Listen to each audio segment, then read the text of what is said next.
The no-kill rule is an interesting dilemma when it comes to writing heroic characters. While yes, sometimes the world you create will require the heroes, or more likely just the central protagonists of your story, to kill, I personally feel as though giving your heroes a moral code, like a no-killing rule, is usually one which helps to create a more interesting story from multiple writing scenarios. In this video, I'm going to be basically going over characters with a no-killing rule that personally resonate with me, and then, trying to explain to the best of my ability why I think it's more interesting to have characters with moral limitations. And if we're gonna start with characters who don't kill, we may as well get the obvious answer out of the way right off the bat.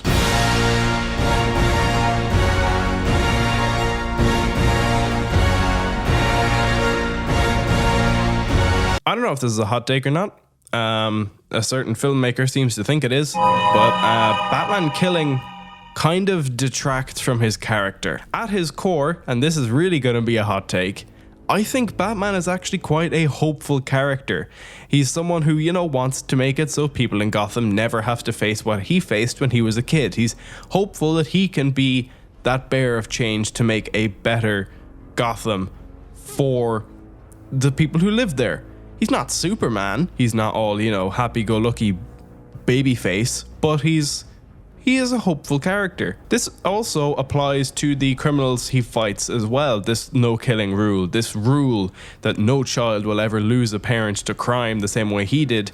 The criminals he fights have that exact same problem. Those criminals have families. Maybe they were forced into crime as a matter of personal circumstances or through poverty, or maybe they've just fallen on hard times.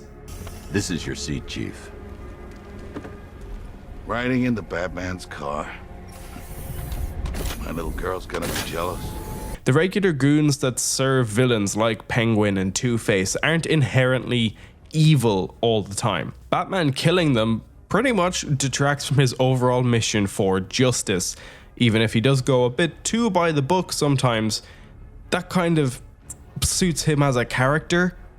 The belief that people can be redeemed, even the worst of us can be saved, is what helps make him a hero and keeps that hopeful thing. Can the Joker be redeemed?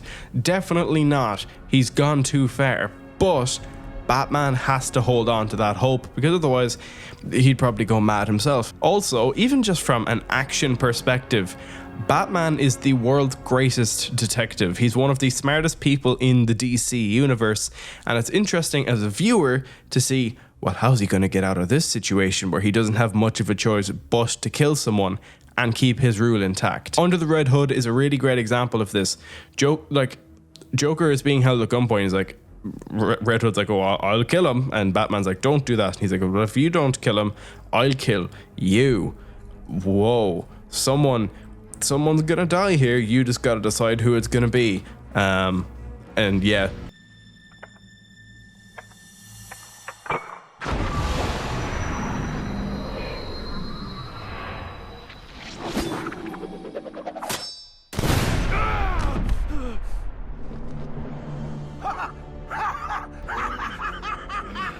Also, see Arkham Origins, for instance. It seems impossible for Batman to get out of the situation at the tail end of the game without killing Bane or the Joker, and yet somehow he does. For those of you who have not played the game, Joker is essentially rigged up to an electric chair that is going to go off if Bane's heart stays beating for long enough. Bane's heart is essentially charging the electricity for it, because it's comic book based.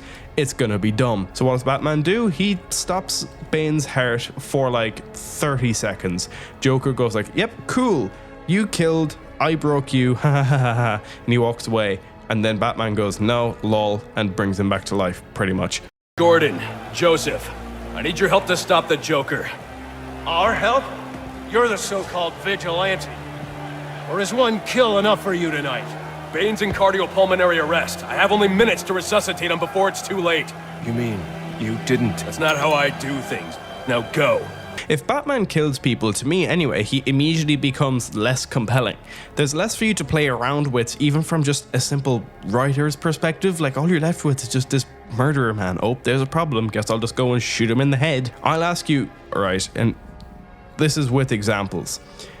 Which is more compelling, hopeful, and ultimately, heroic, which is what Batman is meant to be? He's not meant to be an anti-hero, he's meant to be just a hero. Is Batman offering probably the worst of us a chance to make a change for the better?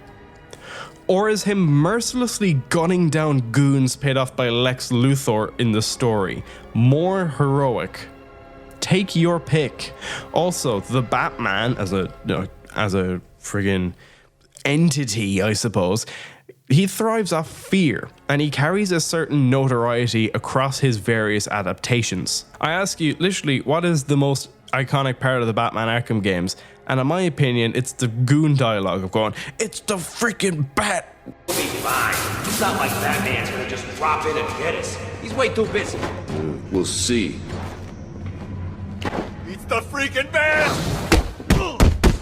Batman has gained a reputation in those games as something for these people to fear. So in theory, yes, him killing should add to his overall fear factor, right?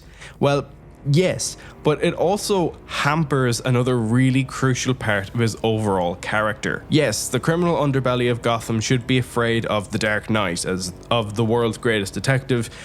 Like, they should be fearful of him bringing them to justice. But he's not always going to be surrounded by mobsters and goons. Criminals take hostages. Innocent people are often caught in the crossfire of criminal activity in Gotham. And if Gotham's watchful protector is someone who kills in front of people, then it's going to make people afraid that, yeah, Batman is also going to hurt them rather than protecting them first. If you know someone or something isn't going to kill you, but instead is going to look out for your best interests, it's easier to approach them and give them information to help you. The Arkham games are a great representation of this, Arkham Knight specifically. When Batman pops out of a gate, you're able to do fear multi-takedowns because the criminals are, terrified of the big freaking bat creature covered in metal, and his punches are so hard, they summon thunder. But when he can walk up to a fireman who's been taken hostage and they'll help him with his quest or give him some more information and not be afraid that his violent tendencies are going to hurt them, yeah, I think that's better. He should be feared by the criminals who know they can't escape his justice, but a child should not be afraid of his city's Dark Knight. For an example of how damaging this is, we've got two examples. Look at all these people traumatized in Batman v Superman as a result of the Bat's actions. Look at him beating up a father in front of his daughter. I've seen this before, but this is entirely stolen, and I'm not going to feel terribly bad about it because it's such a great analogy. This is not a watchful protector. If you make a Batman who kills, you've made the Punisher in a weird cowl. Compare this with the end of The Batman. He starts off the movie this disconnected, cool-looking man looking to exact his justice on Gotham City and, like, cave a person's head in with his fists. But the end of the movie is him transforming into this symbol of hope for the people of Gotham, carrying a woman onto a stretcher and only letting go when it is physically impossible to keep holding on.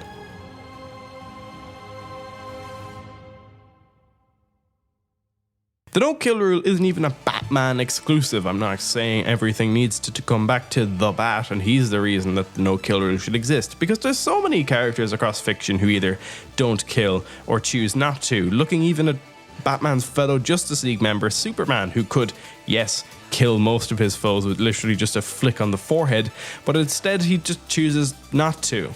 He has killed before, but for the most part across all of his adaptations, Spider-Man doesn't kill either. Daredevil Season 3 is entirely hinged around Matt's dilemma between his faith and not killing Fisk or pulling him down so that he doesn't hurt anybody else or the people close to Matt Murdock himself. And like my point earlier about how it's often easier to just write that he shoots him in the head with a big gun and then just move on, having the characters come up with ways to keep their enemies alive and still face punishment is far more compelling as an audience member, with Matt threatening that he will use the evidence available to him to put Fisk's wife Vanessa behind bars too, and giving the most impactful monologue maybe in the entire MCU. God knows I want you, but you don't get to destroy who I am. You will go back to prison, and you will live the rest of your miserable life in a cage, knowing you'll never have Vanessa. that this city rejected you. It beat you.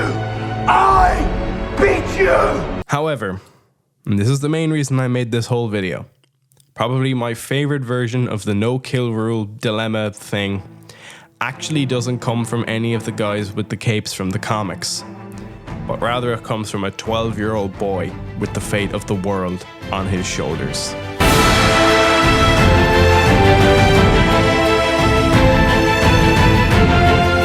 Avatar: The Last Airbender is peak. Whoa, hot take, Connor. You really love them in this video. For a show with so many primary characters, the fact that so many of them get their time to shine and their time to develop as people is astonishing.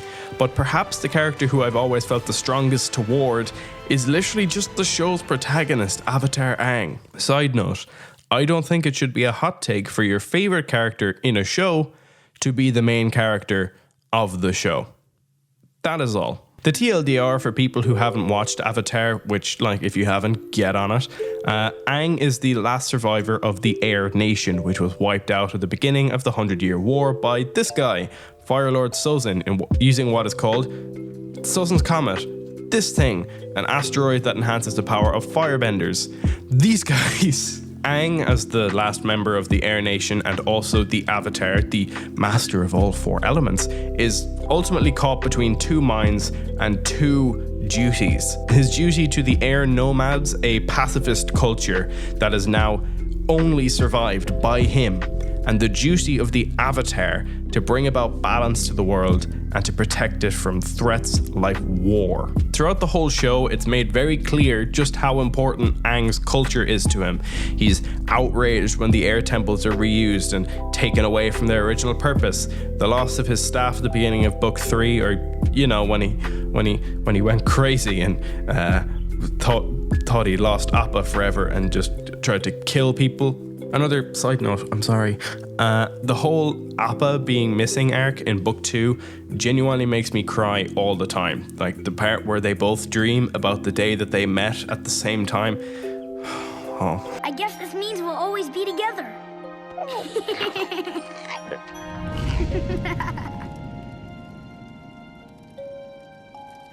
Always.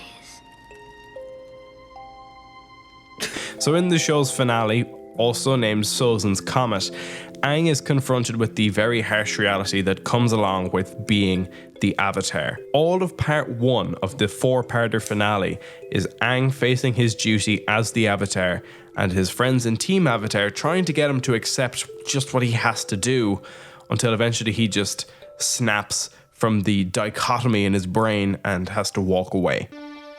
This isn't a joke, Sokka! None of you understands the position I'm in! Aang, we do understand. It's just... Just what, Katara? What? We're trying to help. Then when you figure out a way for me to beat the Fire Lord without taking his life, I'd love to hear it! Aang, don't walk away from this! Let him go. He needs time to sort it out by himself. As the last remaining member of the air nomad culture, and you know, the only one who can preserve its legacy and have airbenders, you know, not go extinct, having to kill something in direct opposition to his beliefs, to the beliefs that he was raised with, is a complete emotional minefield for him. He doesn't have any other airbenders to turn to, except for his own past lives, past variations of himself, past avatars, the only people who might begin to understand the dilemma he's facing. 2 of these guys don't really give any important advice. Kuruk basically just says, "I love vibes," and Kyoshi unsurprisingly just tells Aang to basically shoot him with the big gun. Yang Chen, the previous air nomad avatar, urges Aang to put his duty to the world ahead of his own beliefs. Many great and wise air nomads have detached themselves and achieved spiritual enlightenment. But the Avatar can never do it, because your sole duty is to the world. Here is my wisdom for you. Selfless duty calls you to sacrifice your own spiritual needs and do whatever it takes to protect the world. And Roku, who was the previous avatar to Aang, still racked with, guilt for having not stopped Sozin and the war before it started, urges Aang to be decisive. If I had been more decisive and acted sooner, I could have stopped Sozin and stopped the war before it started. I offer you this wisdom, Aang. You must be decisive.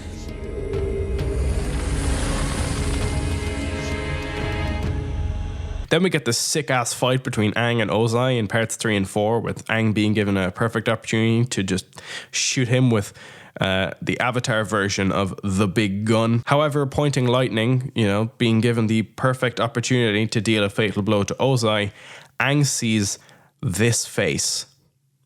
Fear. And he redirected to the sky. God, this show is great. Aang obviously gets the upper hand again in the fight after he enters the Avatar state and has Ozai pinned down with only one job left to wipe him out. And I'll just let it play. Fire Lord Ozai, you and your forefathers have devastated the balance of this world. And now you shall pay the ultimate price.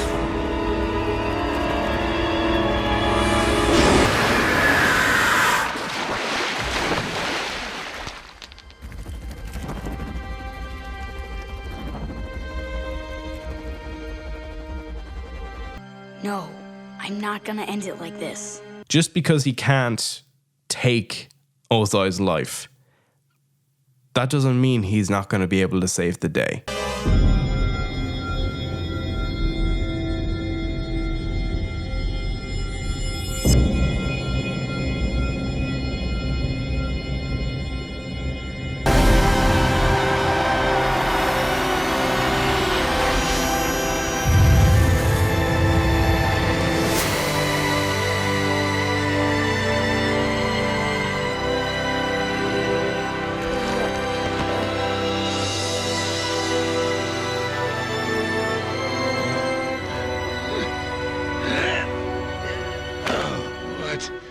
What did you do to me? I took away your firebending. You can't use it to hurt or threaten anyone else ever again. I've seen criticisms of the Lion Turtle just giving Aang the wisdom he needed to be able to achieve his mission while continuing to, hold on to his moral values. I've seen people call it a bit of a scapegoat, just a way of getting around without, addressing the problem head on and having Aang either break his morals or have a different method. And to be honest, I think it just helps us to solidify why his morals are so central to him and his character. The Lion Turtle said it best, I think, literally. The true heart can tough the poison of hatred without being harmed. Aang has every right to want to kill this guy. He's just the latest in a line of Fire Lords who believe they're superior to everyone else. Ozai has wanted to do to the Earth Kingdom what happened to all of Aang's people as a result of Sozin. And he just wants to wipe them out entirely. Aang is alone because of people like Fire Lord Ozai. And yet, if he was to take Ozai's life, it'd all be for nothing. The Air Nomad culture would suffer another blow, and it wouldn't have someone there to truly maintain it as it was meant to be, as a pacifist ideology and nation, and to be a beacon of, I'm gonna say it again, hope. In essence, the no-kill rule operates so well for one central reason, I suppose, and that is hope. Batman choosing not to kill gives him and the audience the hope that the people he fights can be redeemed or rehabilitated. Daredevil refusing to kill Wilson Fisk means Fisk still does not win, and ultimately it helps Matt not change who he is. And Aang not killing the Fire Lord means his culture and his way of life will continue to live on. And while it may take longer than he has left on the planet, who's to say his culture couldn't fully come back in the next life?